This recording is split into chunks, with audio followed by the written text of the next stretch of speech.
¿Qué tal? Buenas tardes. 2 menos 10 de la tarde de esta jornada de martes en la que hablamos del Pleno en el Parlamento, que ha comenzado con atención a algunas de las consecuencias económicas que está dejando tras de sí el coronavirus.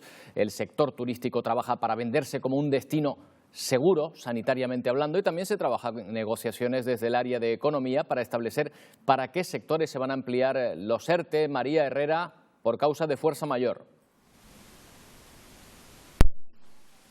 La consejera de Economía, Conocimiento y Empleo del Gobierno de Canarias, Elena Mañez, ha anunciado que habrá una prórroga de los ERTE más allá del mes de junio, un acuerdo con patronal y sindicatos también.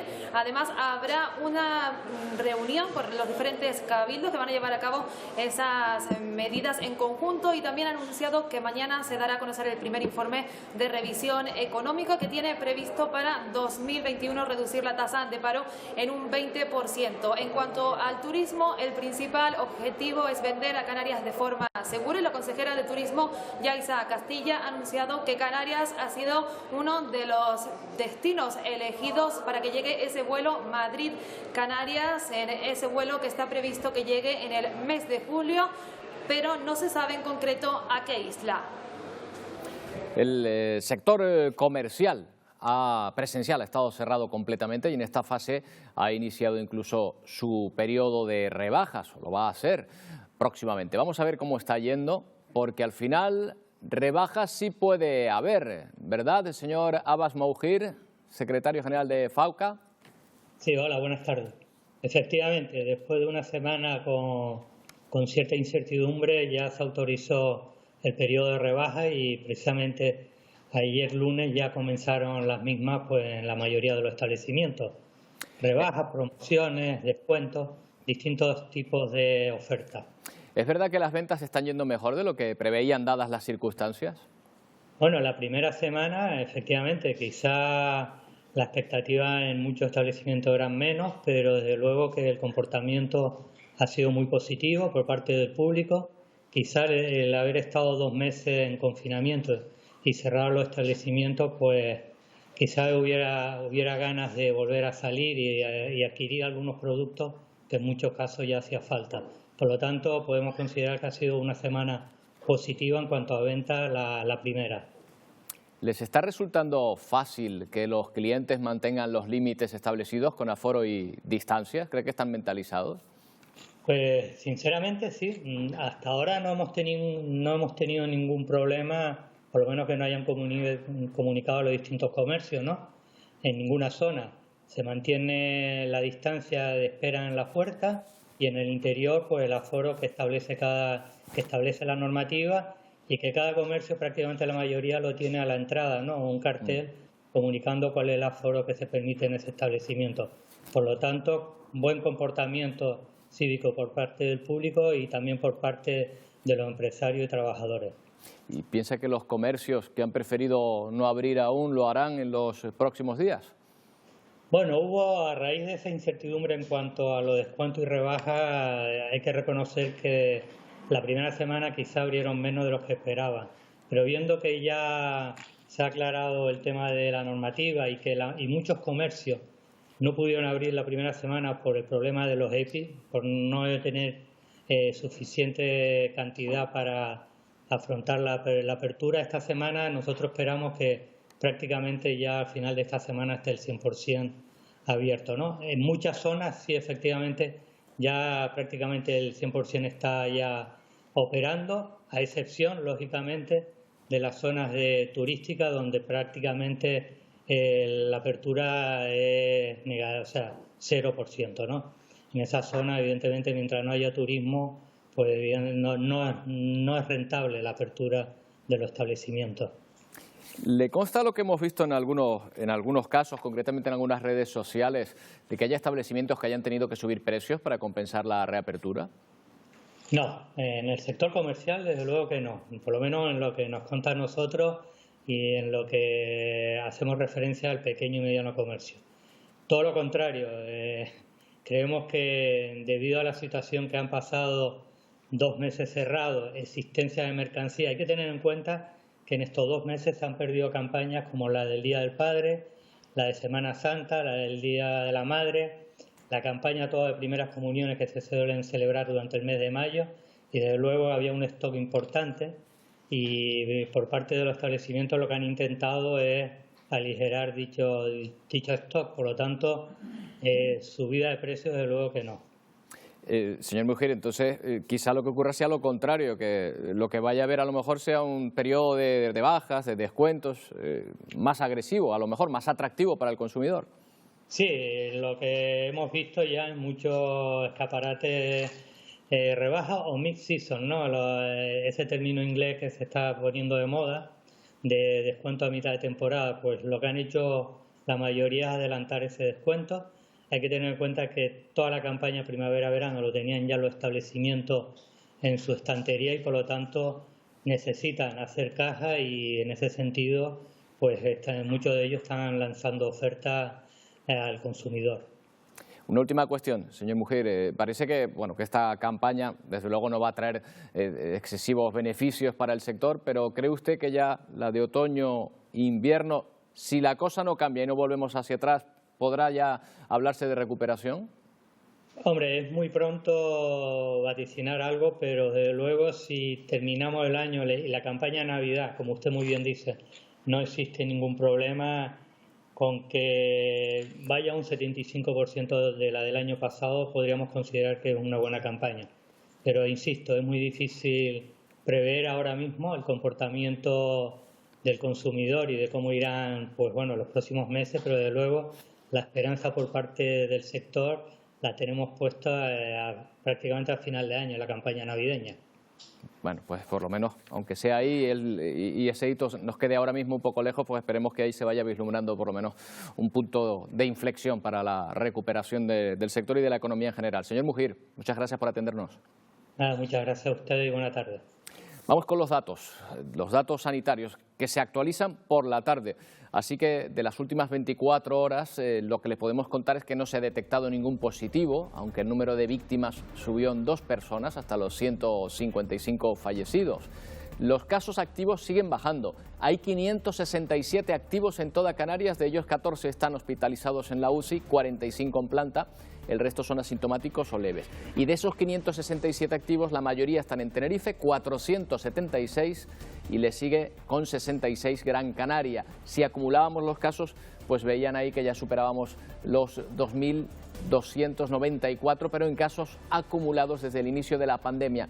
Ese número de casos lo encabeza Madrid, hasta el momento la Comunidad de Madrid, aunque ha reducido mucho el número de contagios. Donde más contagios se están dando ahora por día es en otra comunidad autónoma, la de Cataluña, junto a ahora mismo a Castilla y León, es la que mayor número de casos de contagio presenta acumulados hasta el momento.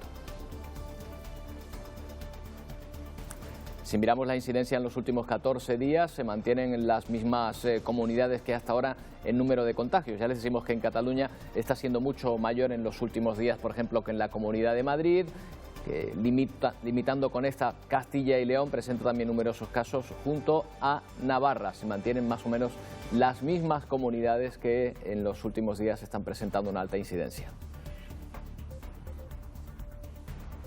Nos queda por ver cómo está la evolución diaria en todo el planeta, con más de 318.000 fallecidos hasta el momento. Que se hayan detectado casos confirmados 4.823.000, pero ya saben que pueden ser mucho mayores. Estados Unidos es ahora mismo el epicentro de la pandemia, llevan ya 90.000 fallecidos.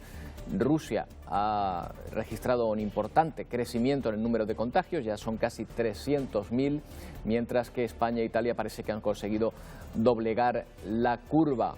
Italia ya no es el país con mayor número de fallecidos, ese puesto se lo ha quitado en Europa el Reino Unido, que ya tiene 34.876, y habrá que estar muy atento a Brasil también, donde está avanzando en los últimos días el número de contagios y de fallecimientos.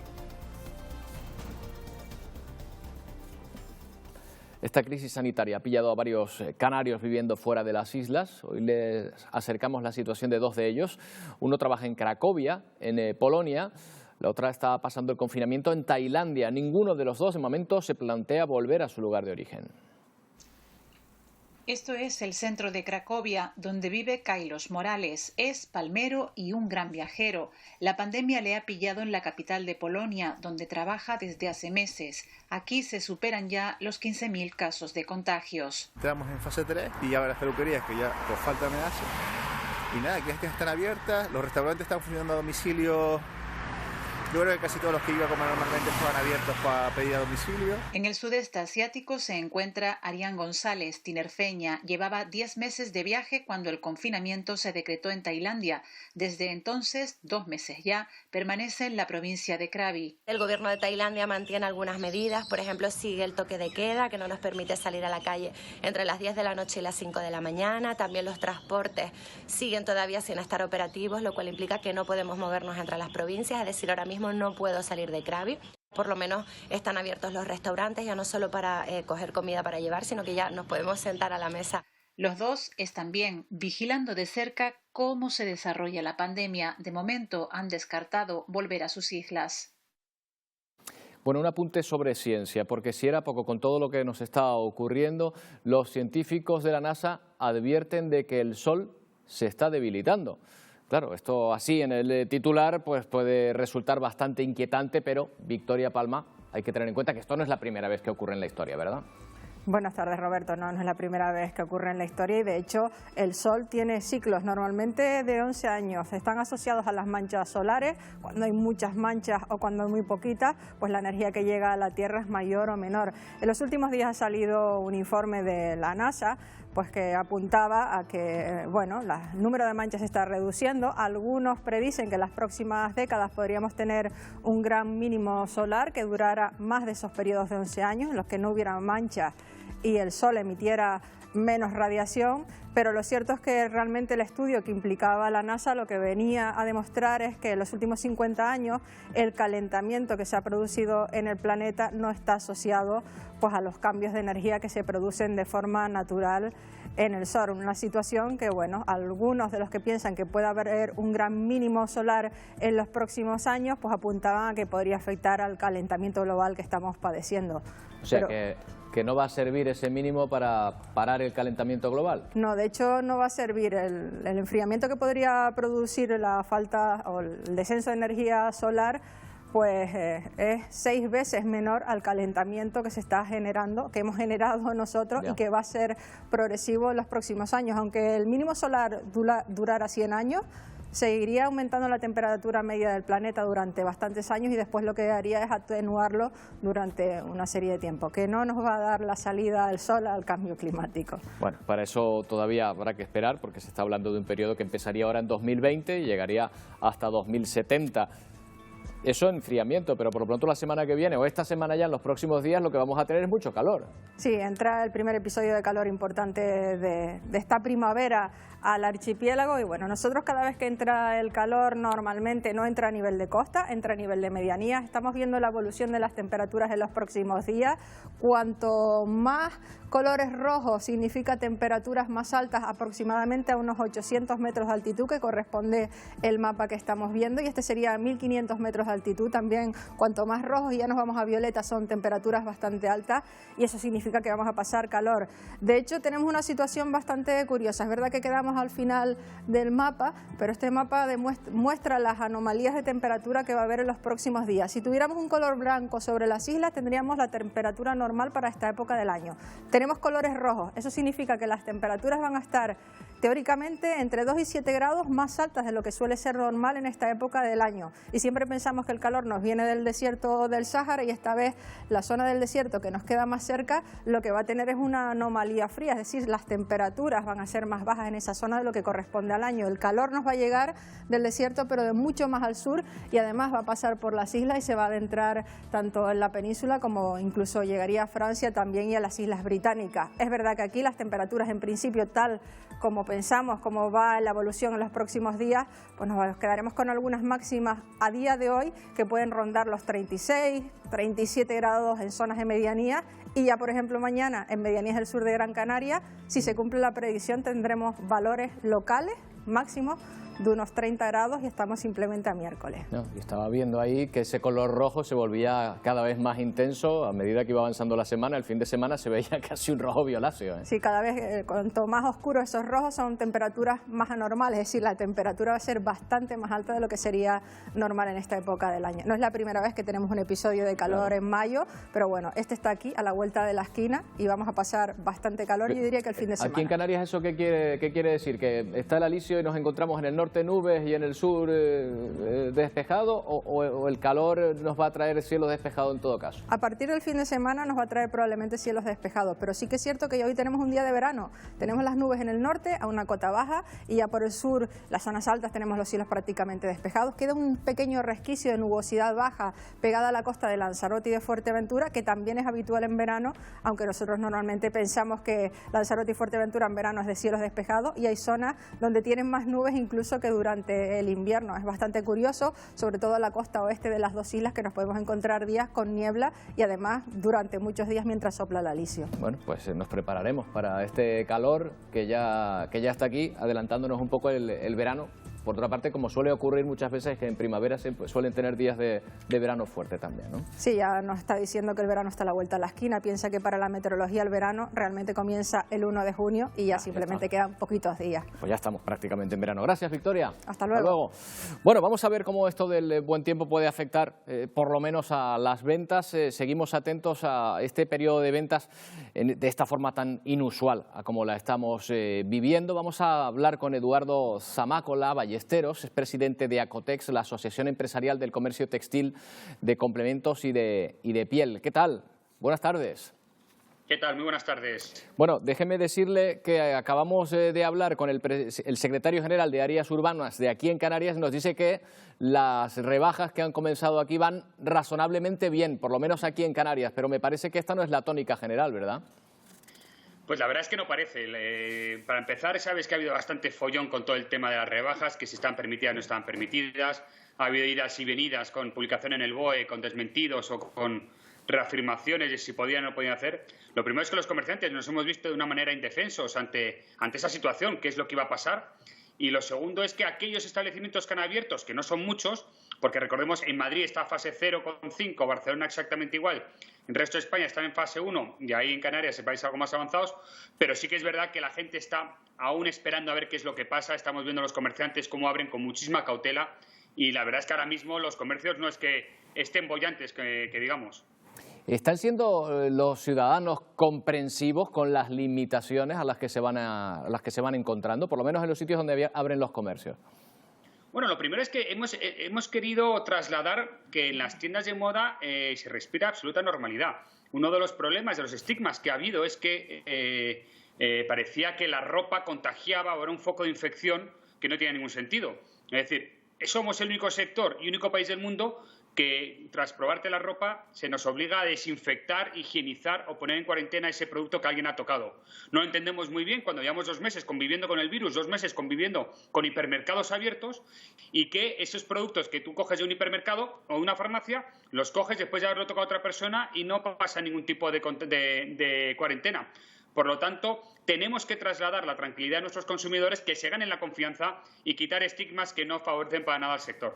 Pero, señor Zamácola, ¿hay algún protocolo de higienización en el caso de los textiles? Es decir, por ejemplo, si un ciudadano, un consumidor se prueba una chaqueta, esa chaqueta, y no se la lleva, ¿esa chaqueta tiene que pasar algún tipo de proceso, no sé, de higienización o de desinfección? Lo primero que preguntamos es por qué el producto de moda sí tiene que pasarlo y no tiene que pasar cualquier otro producto. Lo segundo es cuál es ese producto maravilloso que se supone que higieniza, desinfecta la prenda. Entonces, nosotros lo que estamos es intentando aplicar el sentido común. Obviamente, si una persona se prueba una chaqueta y se la quita, no pasa absolutamente nada. Si yo me encuentro con una persona que entra en mi establecimiento, que entra tosiendo, que tiene mala cara, que de repente se prueba esa chaqueta, que tose 4 veces sobre la chaqueta, hombre, pues a esa chaqueta seguramente le voy a aplicar un vapor a 80 grados por si las moscas. Pero nada más allá de lo que estamos habituados a ver en farmacias y hipermercados durante esos 2 meses. ¿Qué estrategias cree usted que van a tener los comerciantes de su sector? Porque tienen un stock, me imagino que bastante abundante, porque no han podido abrir las tiendas hasta ahora. ¿Unas rebajas agresivas o quizá esperar a la nueva temporada? Aquí hay dos corrientes. Hay una serie de comerciantes que lo que opinan es que tienen que hacer caja, que necesitan ese dinero, que tienen que quitarse ese stock, y lo que quieren es hacer promociones y rebajas agresivas para empezar a quitarse ese stock y hacer esa tesorería. Y luego hay otro sector, otra corriente que dice que debido a que España disfrutamos de una climatología pues privilegiada, que hace calor hasta bien entrado el mes de octubre. Por lo tanto, ¿por qué no alargamos la colección de verano, retrasamos el periodo de promociones que quiere hacer a más adelante y puedo así intentar dar salida de una forma más ordenada al stock? Las dos son válidas, depende de las estrategias de cada uno de las compañías y, por supuesto, que lo que tiene que haber es libertad para que cada uno haga lo que crea oportuno. Una última cuestión, señor Zamacola. ¿Manejan ustedes datos sobre las expectativas laborales en su sector, sobre los despidos que pueda haber a partir de ahora? Bueno, la verdad es que manejamos datos que son datos muy difíciles de tragar. Lo primero es que cuando empezamos con toda esta crisis de confinamiento, a las 2 o 3 semanas ya nos dimos cuenta que esto iba a ser largo y ya estimábamos que cuando abriésemos las puertas de nuestras tiendas, las caídas de ventas iban a estar rondando entre el 50 y el 70% con respecto al mismo mes del año anterior. Claro, a medida que ha ido pasando los meses de confinamiento se va agravando esta situación y es más, las medidas que ha ido poniendo el Gobierno, que van publicadas en el BOE, no parece que vayan a ayudar al sector. Por lo tanto, no son buenas noticias las que estimamos que vienen por delante. Creemos que va a haber caída del 50% de los ingresos aquí a final de año. Obviamente es imposible mantener la plantilla que teníamos durante 6 meses, una vez termine el estado de alarma, y que se pueda mantener con un 50% de los ingresos. Por lo tanto, sí que exigimos y tiene que haber, como pedimos todos los sectores, una flexibilización laboral y una flexibilización de los ERTEs para poder llevar a cabo la supervivencia de nuestras tiendas. Pues señor Zamacola, presidente de Acotex, la Asociación Empresarial del Sector Textil, gracias por atendernos. Buenas tardes. Muchas gracias a ustedes y mando un abrazo muy fuerte a todos los comercios canarios. Un saludo. Seguimos con otros asuntos. El voluntariado ha sido una pieza fundamental durante este periodo de alarma. Hoy nos acercamos a la labor que ha realizado Emergencias QRV, un grupo de voluntarios de Tenerife que han aportado su grano de arena para auxiliar a las familias más vulnerables. Han sido un eslabón más en la cadena solidaria de esta situación de crisis sanitaria. Los 20 miembros de Emergencias QRV, una ONG que actúa en toda Canarias, han ayudado en el traslado de alimentos y agua a las familias más necesitadas. En total, han sido unas 350 solo en Tenerife. Desde el comienzo del estado de alarma por la crisis sanitaria del COVID-19 venimos realizando una labor en ayuda a las personas más necesitadas, colaborando a través de Cáritas parroquiales y entidades públicas y privadas. Con nuestra acción hemos llegado a 350 familias y seguimos aún colaborando con ellas, llevándoles alimentos de primera necesidad. Coordinados con Cáritas y con el Asilo de Ancianos de La Laguna, han organizado el reparto de comida, pero también han colaborado con el sector primario llevando forraje para el ganado. El grupo de personas que conformamos Emergencias QRV son 20 en distintas profesiones. Para nosotros es un orgullo poder aportar nuestra ayuda en esta situación de crisis. Entre su equipo, médicos, enfermeros y técnicos de emergencias, varias empresas les han aportado materiales para poder seguir llevando a cabo su labor solidaria. La Federación de la Pequeña y Mediana Empresa del Metal de Las Palmas ha publicado los resultados de un segundo estudio sobre la situación del sector desde que se decretó el estado de alarma. Los resultados no son alarmistas, pero sí advierten de que la incertidumbre compromete a un sector tradicionalmente próspero. El 82% de las empresas de FEMEPA se han mantenido abiertas durante la cuarentena, aunque algo más de la mitad lo ha hecho con restricciones. Aún así, nuestras empresas se van adaptando poco a poco a la situación real y poco a poco van evolucionando hacia su normalidad anterior. Eso sí, hace falta que las ayudas prometidas vayan llegando de forma real y lo antes posible. Por ello, estos empresarios y autónomos ven el pase a la fase 2 como una solución a corto plazo, ya que implicaría reactivar otros sectores que incentivarían esta demanda. El ejemplo más claro está en el sector turístico, el motor de la economía canaria, pero del que dependen muchísimas empresas de FEMEPA en sus distintas vertientes de servicios al sector turístico. Todo el grupo de instalaciones, todas las empresas de suministros industriales, comercio del metal. La nueva normalidad ha dado un aire nuevo a este sector que le permitirá seguir respirando a la espera de alcanzar su pleno rendimiento. Y respecto a las becas, el Gobierno ha suavizado las exigencias académicas para obtener este tipo de ayudas y elevan un 22% la financiación. Los Ministerios de Educación y Universidades reforman el sistema de ayudas y aprueban una subida del 40% para los alumnos no universitarios. El incremento total asciende a 386 millones de euros, de los que 179 se desvían a becas universitarias. Este sería el incremento más importante de la última década. Una reforma que ambos ministerios presentarán en las próximas semanas al Observatorio Universitario de Becas y Ayudas al Estudio.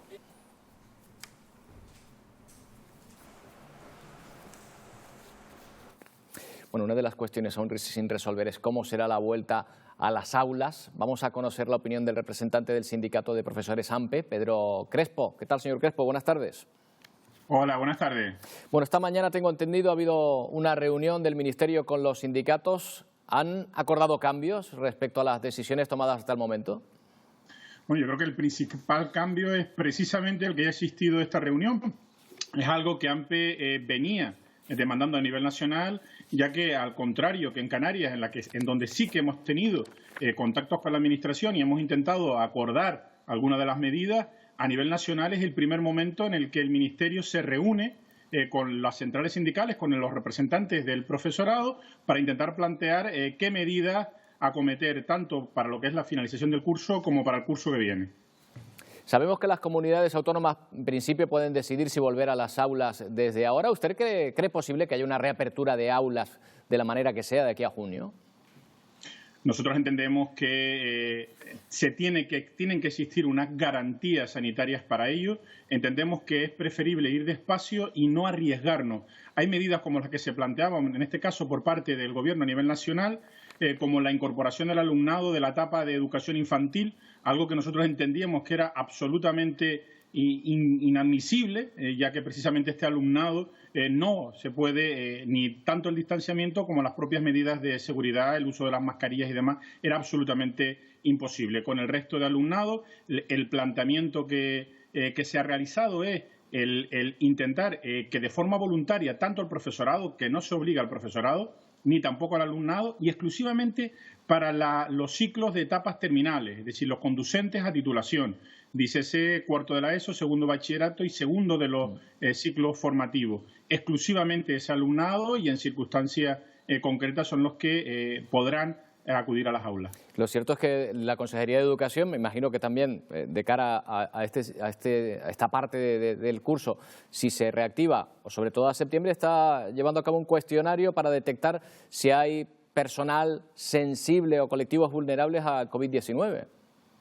Sí, ese es el planteamiento, es una medida que se ha planteado en todas las empresas y todas las instituciones, no en Canarias, sino a nivel nacional. Nosotros entendemos que esta es una medida básica, tiene que existir unas garantías sanitarias y, desde luego, personal que sea sensible no se le debe obligar a una incorporación al centro, ya que puede conllevar no solamente en este personal, sino en el resto de personas y alumnado con las que nos relacionamos, pues circunstancias que no son necesarias. Ya se ha abierto la matrícula para el próximo curso, pero ¿qué se van a encontrar los alumnos, sus padres, en el próximo curso? ¿Qué va a cambiar respecto a lo que veníamos conociendo hasta ahora?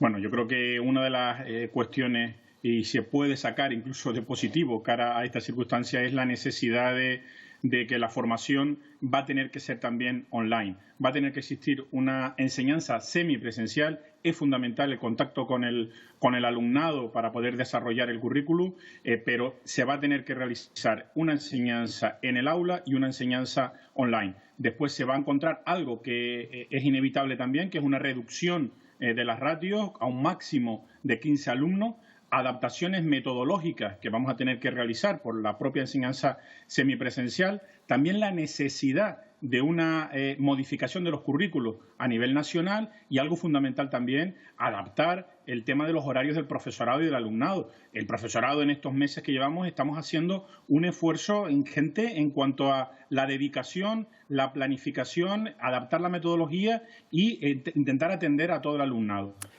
Ahora tenemos tiempo, es lo que le hemos pedido también a la Consejería, de que con el tiempo que tenemos sí que se puede planificar lo que es el próximo curso a nivel de la práctica docente que desarrollaremos. Por simples matemáticas, señor Crespo, si se reduce el número de alumnos por clase, quiere decir que habrá que contratar más profesores. Sí, es obvio. No solamente en cuanto a la contratación de más profesorado, que es necesario, sino también en cuanto a la adaptación, la brecha digital que estamos sufriendo el alumnado y también el propio profesorado, pues porque no tenemos disponible una plataforma, como ocurre en algunas otras comunidades autónomas, que posibilite esa enseñanza online con nuestro alumnado, con garantía. Literalmente el profesorado nos hemos buscado la vida como buenamente hemos podido en tiempo récord, porque ha sido casi que sobre la marcha.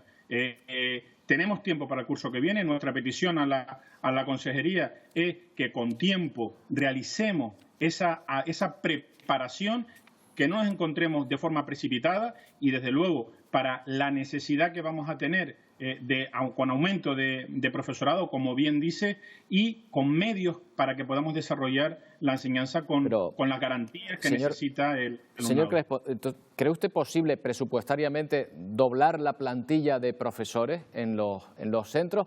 ¿O han pensado que se puede de alguna manera flexibilizar las condiciones de contratación para este periodo?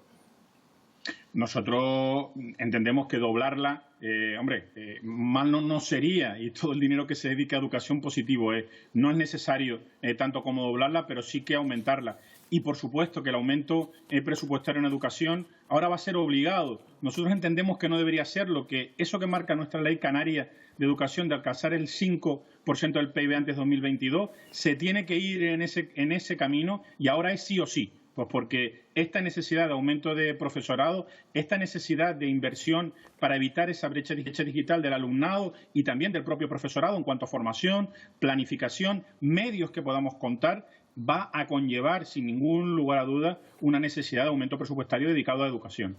Bueno, yo decía doblar, señor Crespo, porque si la ratio es de 30 alumnos y pasaríamos una ratio de lo que hemos oído hablar de 15, pues evidentemente pues para cada clase harían falta 2 profesores, pero bueno, a lo mejor no es así, ¿no? No es que, a ver, sería ideal, pero es inviable por las propias infraestructuras. Los centros educativos con ese planteamiento necesitarían, ¿verdad?, que tuviese el doble de instalaciones, y eso no es viable. Todavía estamos precisamente atendiendo al cómo acometer esa circunstancia, pero va a tener que ser con esa enseñanza semipresencial, que determinados días esté unos alumnos y determinados días otros alumnos de forma presencial, y el resto pues con enseñanza online. Bueno, pues vamos a tener ocasiones para hablar largo y tendido, señor Crespo, de todo este asunto de aquí a septiembre, seguramente. Gracias por atendernos. De acuerdo, un placer. El Cabildo de Tenerife ha puesto en marcha más de una veintena de campañas de crowdfunding durante el estado de alarma, una iniciativa solidaria con la Asociación de Parkinson de Tenerife, por ejemplo, busca recaudar fondos para que 25 de sus usuarios sigan recibiendo terapia durante el confinamiento. Buscan conectar miradas para ayudar a un colectivo de riesgo. La Asociación de Parkinson de Tenerife tiende la mano a sus usuarios para que puedan seguir recibiendo terapia durante la cuarentena. Hemos tenido que pasar de la atención diaria presencial que veníamos llevando a cabo durante tantos años a hacer una intervención a través de las nuevas tecnologías, teniendo en cuenta lo que todo esto conlleva, que muchos usuarios, pues por su perfil, edad y demás, pues no están tan relacionados con este mundo. Y bueno, al final no nos ha quedado de otra a todos que hacer un esfuerzo, y bueno, a través de ellas hemos logrado mantener el 80% de los servicios que veníamos prestando. En este periodo han creado una campaña para recaudar fondos. El objetivo de su proyecto es comprar tablets y líneas de datos. Gracias a esta tecnología, un total de 25 personas afectadas por esta enfermedad podrán reencontrarse con su segunda familia desde casa y a través de Internet. Es importante buscar todo tipo de ayudas que nos permitan adquirir nuevas tablets, nuevos ordenadores que podamos ceder a nuestros usuarios para que ellos puedan seguir sus sesiones diarias. Pronto empezaremos con nuestro trabajo diario en los centros, pero compaginado con esta atención online. Las donaciones podrán efectuarse a través de la página web de la asociación. La fecha límite es el 28 de mayo. También se puede colaborar cediendo material tecnológico. Otro de los sectores afectados por esta situación es el de la música. La cancelación de todos los eventos cerrados para estos 3 meses y el aplazamiento de fechas para el próximo año ha generado en los artistas enormes pérdidas y un futuro incierto. Se acerca el verano y el sector de la música se ve con las manos atadas. Durante estos meses, sin festivales, conciertos, bodas o cumpleaños, la generación de ingresos para estos profesionales ha sido casi imposible. Yo calculo que en torno a unos 6.000 euros, 5 o 6.000 euros, perfectamente pudo haberme afectado en estos 3 meses si durara hasta junio. El sector, que se desarrolla en torno a un público y en lugares de gran afluencia, asegura que las previsiones de futuro son negativas. Pues lo veo bastante negro, el futuro inmediato, y el futuro no tan inmediato, a medio plazo, lo veo tirando a gris bastante mal, porque claro, en el contexto que estamos, pues... Sin embargo, gracias al mundo de la tecnología, la música ya busca adaptarse a las nuevas alternativas de trabajo. Los conciertos online que están funcionando muy bien, pues mira, es algo que a lo mejor hasta ahora no te lo habías planteado y bueno, ¿por qué no? Se puede hacer una combinación de conciertos online con conciertos físicos. Un colectivo que espera que con las medidas oportunas la música pueda seguir sonando de manera segura. Juan Álvarez, conocido ilustrador gráfico, ha estrenado su nueva novela en pleno estado de alarma, Como peces en la red. La novela trata sobre José y Llana, un canario y una catalana que encuentran el amor pese a las dificultades de la vida. Juan Álvarez elabora las ilustraciones de su próxima publicación. Sus dibujos sobresalen también de las páginas de su último libro. Como peces en la red narra la complicada historia de amor entre un canario y una catalana. José es canario porque hace muchos años que tengo una relación con Gran Canaria. Mi mujer es canariona, así que necesito situar a los personajes en sitios que conozco bien. El mensaje que lanzan los dos protagonistas y el libro es un mensaje universal, que es el del amor, las sensaciones, las emociones, la dureza de la vida. Pese a las dudas, tuvo el valor de sacarlo a la luz en pleno confinamiento porque, según defiende, la cultura no puede parar. Yo lo que hago es siempre animar a la gente a que saque su vena artística. Al fin y al cabo, los humanos nos distinguimos de otros seres por ese punto que tenemos de crear. Y son precisamente sus creaciones las que diferencian cada obra de este murciano. Hacemos una parada muy corta y volvemos con toda la información.